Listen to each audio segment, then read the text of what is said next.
우리는 어떻게 해야 건강하게 잘 살 수 있을까요? 여러분이 이미 잘 알고 있습니다. 효과 없는 건강기능식품을 먹지 말고 올바른 생활 습관을 만드는데 투자해야 합니다.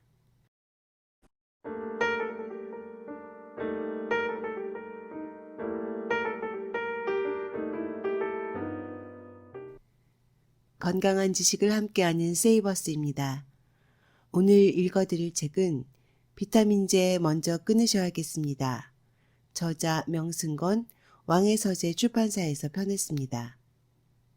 책의 부제는 아무도 말하지 않는 건강기능식품의 진실입니다. 비타민C를 포함한 각종 비타민제가 날개 돋친 듯 팔리고 있습니다. 비타민C 신드롬은 2000년 12월에 한 아침 방송에 등장한 C 교수의 인터뷰에서 시작되었습니다. 그는 방송에서 국민이 지켜보는 가운데 장인, 장모, 그리고 본인의 아버지를 거론하며 비타민C 보충제로 고혈압, 망막혈관 치료, 당뇨 합병증까지 치료하는 놀라운 기적을 이야기했습니다. 이 책 비타민제 먼저 끊으셔야겠습니다는 비타민제를 비롯해 우리가 맹신하는 건강기능식품의 민낯을 보여주고 있습니다. 심혈관 질환에 도움된다는 오메가3 보충제, 관절염에 좋다는 글루코사민, 뼈에 효과적이라는 칼슘 보충제, 헬리코박터균을 죽이는 유산균제. 이 건강식품들이 어떻게 우리를 배신하는지 상세하게 보여주고 있습니다. 마지막으로 저자는 어느샌가 만병통치약으로 둔갑한 홍삼을 논쟁의 중심으로 조심스럽게 끄집어내고 있습니다. 저자 명승건 박사는 국민들의 건강을 위해 상업적 건강식품 회사와 쇼닥터에 대한 비판을 가감없이 하고 있습니다. 현재 유튜브에서 명승건 TV를 운영하며 의학 논문 및 의학 정보를 알리는 노력을 하고 있습니다. 건강에 관심 있는 분들께 이 책 비타민제 먼저 끊으셔야겠습니다를 추천드립니다.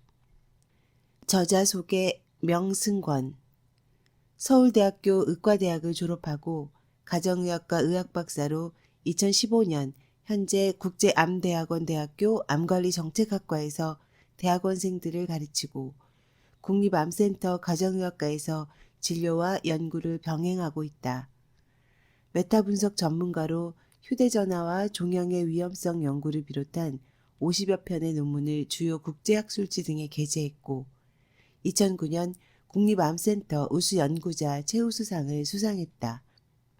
의학 분야 최고의 학술지인 자마, BMJ 등의 논문심사위원이며 한국메타분석연구회 회장, 한국금연운동협의회 이사로도 있다.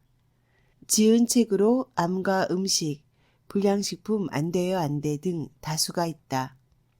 책의 큰 목차 1장 건강기능식품 간절함을 파는 빈 깡통 2장 비타민C 보충제는 어떻게 일상이 됐는가 3장 아무도 말하지 않는 비타민제의 맨얼굴 4장 심혈관 질환과 아이들 두뇌에 좋다는 오메가3 지방산 보충제의 실체 5장 혹시 아직도 글루코사민과 콘드로이틴 보충제를 드시나요?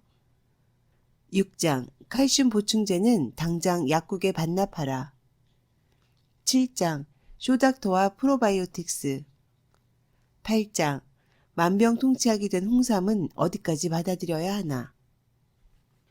저자 서문 미국의 소아청소년과 의사인 벤자민 스폭이 1946년에 쓴 아기와 어린이를 돌보는데 필요한 상식서는 그가 사망한 1998년까지 5천만 권이 팔렸다. 성경책을 제외하고 20세기에 미국에서 가장 많이 팔린 베스트셀러였다. 이 책의 1958년 판에서 스폭 박사는 신생아가 구토하면 구토물이 목에 걸려 질식할 수 있기 때문에 재울 때 바로 눕히지 말고 엎드려 재워야 한다고 서술했다. 스폭 박사의 영향력은 엄청났기에 이런 주장은 1990년대까지 대부분의 소아청소년과 의사들과 전문가들 사이에서 만장일치로 받아들여져 많은 소아청소년과 의사들이 비슷한 권고를 했다. 그런데 같은 기간인 1950년대에서 1990년대까지 약 40년 동안 미국에서는 10만 명 이상의 아기가 신생아 돌연사 증후군으로 사망했다. 건강해 보이는 신생아들이 아기 침대에서 잠이 든 후 더는 깨지 않았기 때문에 아기 침대 사망이라고도 불렸다. 1990년대 초 연구자들은 엎드려 재우지 않고 눕혀서 재웠을 때 신생아 돌연사 증후군이 적어도 50% 감소한다는 사실을 밝혀내기 시작했다. 2005년에 국제역학저널에 기존에 발표된 40편의 논문을 종합한 결과가 발표됐다. 그 결과 눕혀서 재우는 것과 비교했을 때 엎드려 재우는 경우 신생아 돌연사 증후군이 약 3배 높았다. 논문의 제1저자인 루스 길버트 박사는 결론에서 1970년 이후 발표된 논문을 모아보면 엎드려 재우는 것이 더 해롭다는 결과가 나온다. 이 결과를 좀 더 일찍 대중들에게 알려서 눕혀서 재우도록 했다면 영국에서 1만 명, 유럽, 미국, 호주에서 적어도 5만 명의 신생아 죽음을 막을 수 있었을 것이다. 라고 썼다. 2007년 2월 건강에 도움된다고 선전됐고 그럴 것이라고 믿었던 비타민제가 오히려 해로울 수 있다는 충격적인 연구 결과가 최초의 의학학술지 중 하나로 명성이 높은 미국 의학협회지 자마에 발표되었다. 그전까지 전 세계적으로 발표된 사람을 대상으로 시행된 질적 수준이 높은 임상시험 47편을 종합한 메타 분석 결과 총 18만여 명, 놀랍게도 종합 비타민제의 주요 성분인 비타민 A와 베타카로틴, 비타민 E, 비타민 C와 같은 항산화 보충제가 건강에 도움을 주기는커녕 오히려 통계적으로 의미 있게 사망률을 5% 높인다는 것이다. 21세기인 현재도 버젓이 불행한 일들이 끊임없이 벌어지고 있다. 미국인의 약 50% 정도, 우리나라 사람들도 20% 이상 비타민제를 복용하고 있는 것으로 알려졌다. 복용하지 않는 사람들보다 사망률이 5% 높다는 위 연구 결과대로라면 적어도 우리나라 사람들 수십만 명은 비타민을 복용하기 때문에 죽음을 앞당기고 있다고 볼 수 있다. 의학 수준이 발달한 지금 이 순간에도 근거 중심 의학을 외면하고 입증되지 않은 가설과 이례적 경험 혹은 일부 임상시험 연구 결과를 근거로 특정 치료 방법을 권고하거나 시행하는 의사들이 많다. 특히 방송에 자주 나오는 일부 의사들, 이른바 쇼닥터들은 아직 효능이 입증되지 않았음에도 TV나 홈쇼핑에서 홍삼, 비타민, 글루코사민, 칼슘, 유산균 제품 프로바이오틱스 등의 건강기능식품을 자기 이름을 내세워 판매하는 데 열을 올리고 있다. 필자는 최신 임상 연구 결과들을 중심으로 건강기능식품이 과연 이름처럼 건강에 도움된다는 의학적 근거가 있는지 없는지 그 진실을 알리려 이 책을 썼다. 비타민C 보충제는 어떻게 일상이 됐는가? 비타민C 열풍을 일으킨 C 교수의 황당한 인터뷰. 2000년 12월 초 한 지상파 인기 아침방송 프로그램에 유명 의대 C 교수가 출연해 비타민C의 효능에 관한 인터뷰를 했다. 방송에 출연한 C 교수는 장인, 장모, 부친의 사례를 통해 비타민C의 놀라운 효능을 이야기했는데 내용을 요약하면 다음과 같다.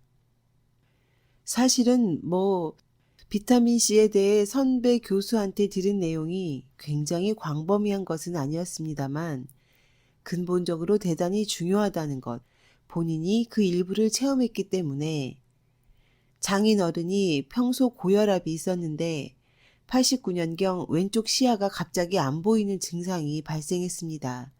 그래서 서울대병원 안과에서 진료를 받은 결과 좌측 시야 결손이 약 60% 정도 있고 혈관 조영술을 시행한 결과 망막혈관이 2개 막혔다고 합니다. 고혈압으로 동맥경화가 생겨서 그런 것이죠. 저도 효과를 받기 때문에 그때부터 비타민C를 고용량으로 복용하시라고 권유를 했는데 놀랍게도 약 2년 후 장인어른 하시는 말씀이 시야 결손이 사라졌다고 이야기했습니다. 그래서 다시 안과를 방문해 시야 검사를 했더니 좌측 시야 결손이 거의 정상으로 회복됐다고 합니다.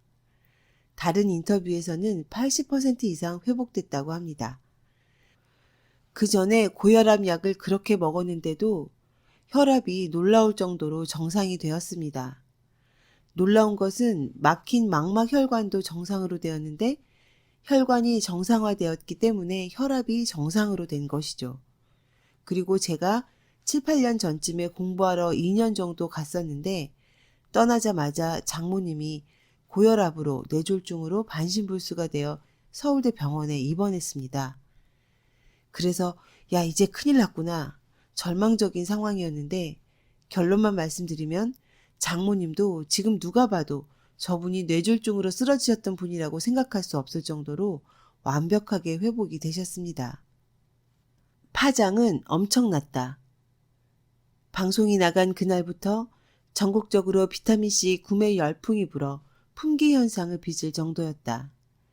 그 뒤로 C 교수는 비타민C 전도사라는 별칭이 생길 정도로 유명 인사가 되었고 14년이 지난 지금까지도 신문 등 여러 언론 매체를 통해 비타민C를 홍보하고 전국을 다니며 건강을 위해 비타민C 보충제를 먹어야 한다고 강의하고 있다. C 교수의 발언 뒤 잇따른 입소문으로 고용량의 비타민C 보충제를 복용하는 사람들은 수를 헤아리기 어렵다. 여기에서 중요한 것은 한국영양학회에서 권장하는 비타민C 하루 권장 섭취량이 100mg인데 C 교수는 이보다 60배 이상에 해당하는 6000mg 이상의 이른바 비타민C 고용량 요법 또 혹은 메가도스 요법을 권하고 있다는 점이다. C 교수 본인은 매일 1200mg씩 복용한다고 한다. 현직 의대 교수가 국민이 지켜보는 유명 아침 방송에 나와 설마 거짓말을 하거나 근거 없는 말을 할 것으로 생각하는 이들은 많지 않을 것이다.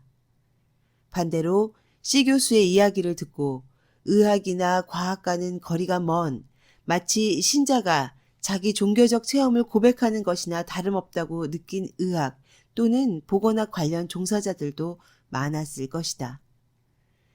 2012년에 미국의 존스 홉킨스 의대 연구팀은 비타민C 보충제가 혈압을 떨어뜨리는 효과가 있는지 1982년부터 2010년까지 국제학술지에 발표된 임상시험을 종합한 결과를 발표했다. 임상시험에서 사용된 비타민C 보충제의 용량은 하루에 평균 500mg이었는데 이는 우리나라 하루 평균 권장 섭취량인 100mg보다 5배 많은 양이었다. 총 29편을 종합한 결과 비타민C 보충제를 매일 꾸준히 먹은 사람들은 가짜 약을 먹은 사람들과 비교했을 때 8주 후 수축기 혈압은 통계적으로 의미 있게 평균적으로 약 3.8 감소했고 이완기 혈압은 1.5 감소했다. 연구 대상자 중에는 일반인도 있었고 고혈압 환자도 있었다.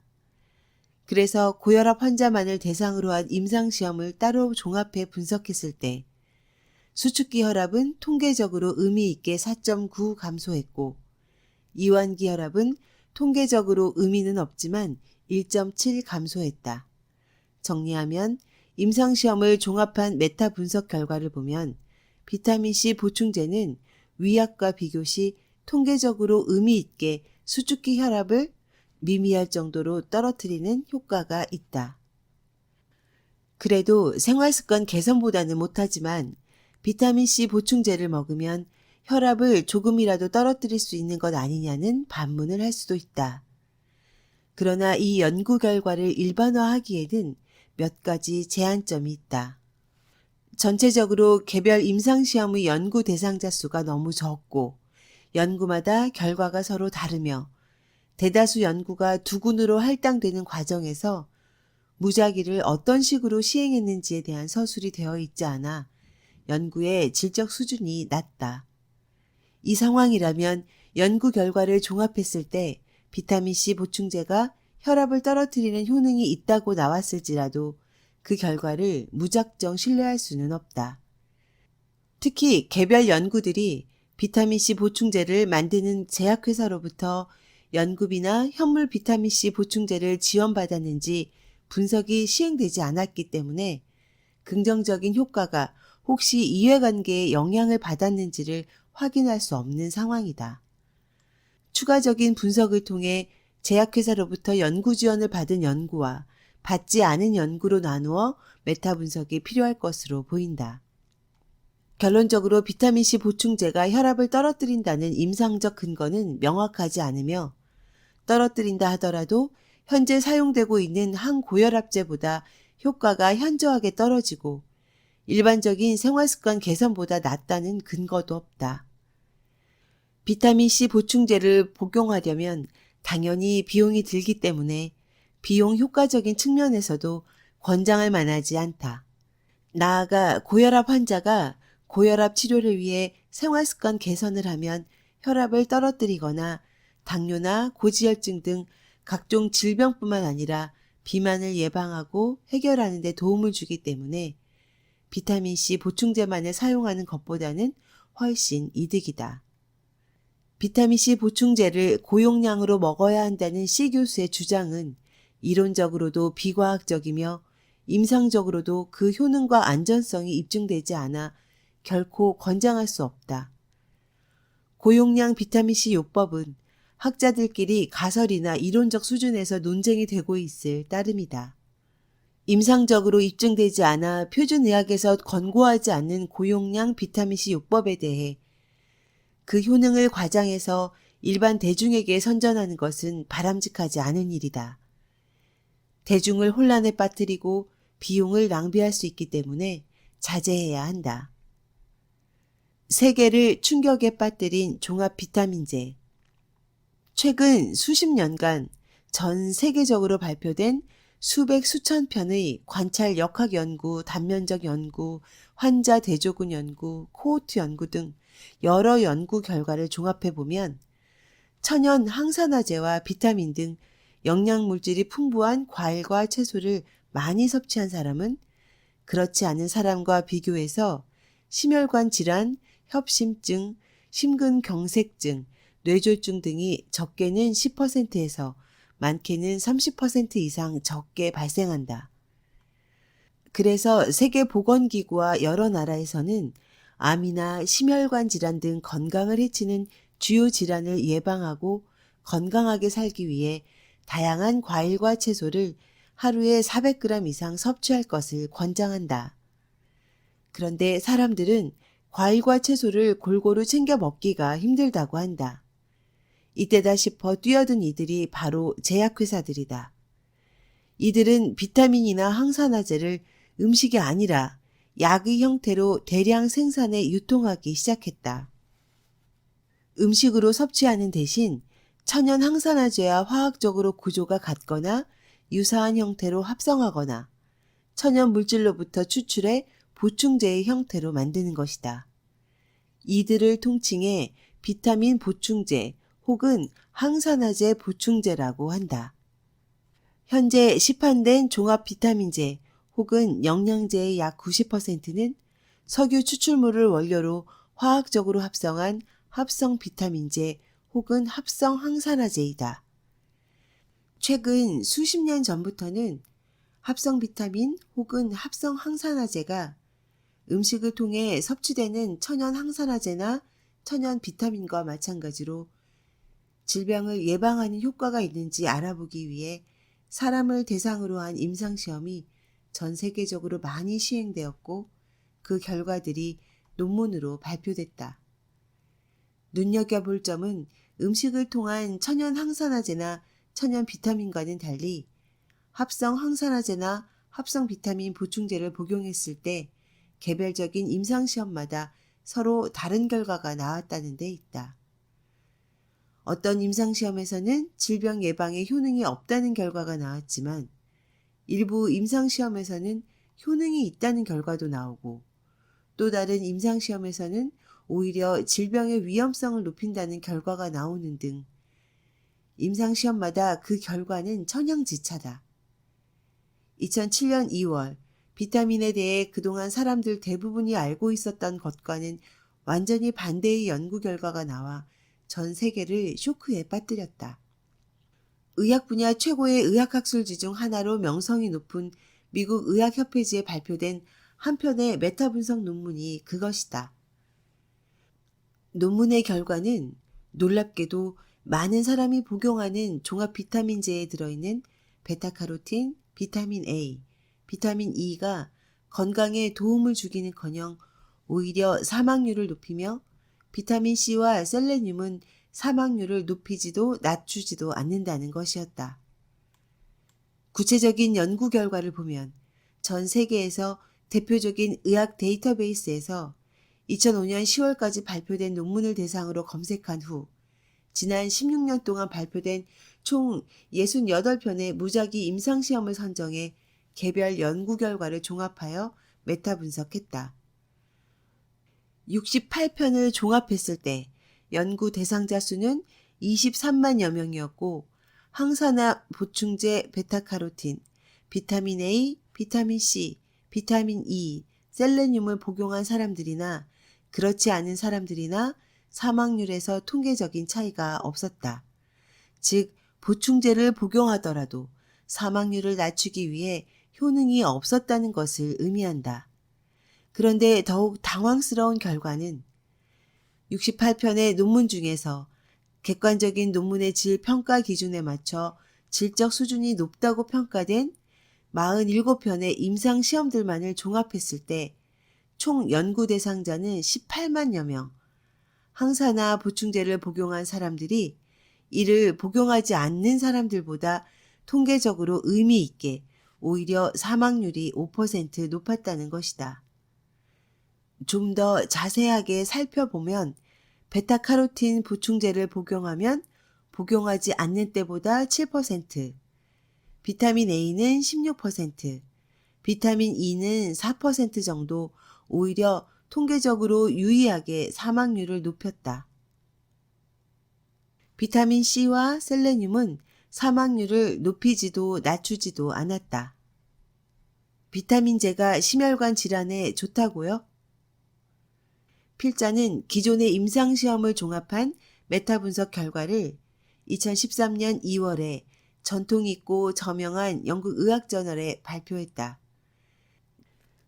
지난 23년간 발표된 총 50편의 임상시험 29만여 명의 결과를 종합하여 메타 분석한 결과 비타민이나 항산화 보충제를 복용한 군이나 그렇지 않은 군이나 심혈관 질환 빈도에는 차이가 없어 예방 효과가 관찰되지 않았다. 비타민 E 보충제는 심근경색증을 예방하는 효과가 있었으나 제약회사로부터 보충제를 무상으로 받은 임상시험들만을 따로 분석했을 때 이로운 효과가 관찰되었고 자체적으로 보충제를 조달한 임상시험들에서는 예방 효과가 관찰되지 않았다. 즉, 임상시험 연구의 결론에 제약회사의 이해관계가 영향을 미쳤다고 볼 수 있다. 비타민이나 항산화 보충제가 심혈관 질환 예방에 도움된다는 근거는 없다. 그렇다면 최대 의학 강국인 미국 등 선진국과 세계기구에서는 비타민과 항산화 보충제에 관해서 어떻게 말하고 있을까? 미국 질병예방서비스 특별위원회에서는 베타카로틴 보충제는 사용해서는 안 된다고 강력하게 경고하고 있다. 그 이유는 1994년에 세계적으로 가장 저명한 의학학술지인 뉴 잉글랜드 저널 오브 메디신에 29,133명의 남성 흡연자를 대상으로 6년간 진행된 무작위 임상시험 결과 베타카로틴 복용군이 위약군보다 폐암 발생이 18% 높았다. 이 연구 결과와 1999년에 미국 국립암협회지에 18,314명의 흡연자와 성면 노출자를 대상으로 4년간 시행된 임상시험 결과 역시 베타카로틴 복용군이 위약군보다 폐암 발생이 36% 높았다는 두 편의 대규모 임상시험 결과 때문이다. 시금치, 당근, 호박 등 베타카로틴이 풍부한 채소를 자주 먹는 사람은 폐암 발생이 적었다는 관찰 연구와는 상반된 결과가 나온 이유는 흡연자에서는 베타카로틴 보충제가 오히려 발암을 촉진하는 것으로 추론하고 있다. 그런데 2003년 이후 최근까지 10년 이상 동안 이 경고안이 개정되지 않다가 2014년 2월에 개정된 권고안이 새롭게 업데이트됐다. 미국 암협회, 암 환자는 항암 치료 중 보충제를 피해야 한다. 미국 암협회 홈페이지에는 암 환자가 방사선 치료를 받는 도중 비타민, 한약, 단백질 파우더 등의 보충제를 사용할 때 피부 과민 반응과 심각한 부작용이 초래될 수 있고 항암제 투여를 받는 도중에는 보충제와 약물 상호작용을 초래하거나 암세포를 죽이는 데 방해될 수 있음을 경고하고 있다. 이외에도 각 비타민 보충제 종류별로 암의 예방이나 치료에 대한 임상적 근거를 서술하고 있다. 요약하면 현재까지 어떤 비타민 보충제나 항산화 보충제도 암의 예방이나 치료에 도움된다는 근거는 부족하다. 세계암연구기금과 미국암연구협회, 암 예방을 목적으로 보충제를 사용하지는 마라. 미국암연구협회에서는 2007년 세계암연구기금과 공동으로 발간한 제2차 전문가 보고서에 근거해 암 예방을 위한 권고안에서 암 예방을 목적으로 보충제를 사용하지 말라고 경고하고 있다. 그 이유는 앞에서 말한 바와 같이 특정 영양 성분을 고용량으로 투여할 때 일부 암의 위험성을 높일 수 있기 때문이다. 세계암연구기금의 암 예방 권고안은 다음과 같다. 1. 저체중은 피하되 가능하면 지방을 없애라. 2. 매일 적어도 30분 동안 육체적 활동을 하라. 3. 당이 함유된 음료를 피하고 고칼로리 음식의 섭취를 제한하라. 4. 과일, 채소, 전곡류, 콩 식품을 많이 먹어라. 5. 붉은색 육류 섭취를 제한하고 가공된 육류는 피하라. 6. 술을 마시게 된다면 표준 잔 이하로 마셔라. 7. 소금 섭취를 제한하라. 세계보건기구 1일 염분 권장량 5g 이하. 8. 암 예방을 목적으로 보충제를 사용하지는 마라. 지금까지 명승권 박사의 비타민제 먼저 끊으셔야겠습니다를 읽어드렸습니다. 저자는 교수라는 의사라는 권위를 내세우지 않습니다. 그는 에필로그에서 이렇게 말합니다. 우리는 어떻게 해야 건강하게 잘 살 수 있을까? 이에 대한 해답은 독자 여러분이 이미 잘 알고 있다. 질병에 걸릴 확률을 낮추고 건강한 삶을 살기 위해서는 의학적으로, 임상적으로 확실하게 입증된 금연, 절주, 표준 체중 유지, 규칙적인 운동, 과일과 채소 골고루 섭취하기, 일주에 2회 생선 섭취, 싱겁게 먹기, 붉은색 고기 섭취 줄이기 등 생활습관 개선이 가장 확실한 방법이다. 이렇게 이야기하면 의뢰, 누가 그걸 모르나? 그렇게 하는 게 어려우니까 건강기능식품이라도 먹는 거지 라고 반문한다. 하지만 달리 뾰족한 방법은 없다. 비타민, 홍삼, 유산균 등 건강기능식품이 정말로 건강에 도움을 준다는 임상적 근거가 있다면 당연히 권장할 것이다. 입증된 바 없는 건강기능식품에 돈 낭비하지 말고 올바른 생활습관을 만드는데 투자하기 바란다. 진정한 건강과 다이어트에 관심 있는 분들은 이 책 비타민제 먼저 끊으셔야겠습니다를 꼭 한번 읽어보시기를 추천드립니다. 지금까지 건강한 지식을 함께하는 세이버스였습니다. 감사합니다.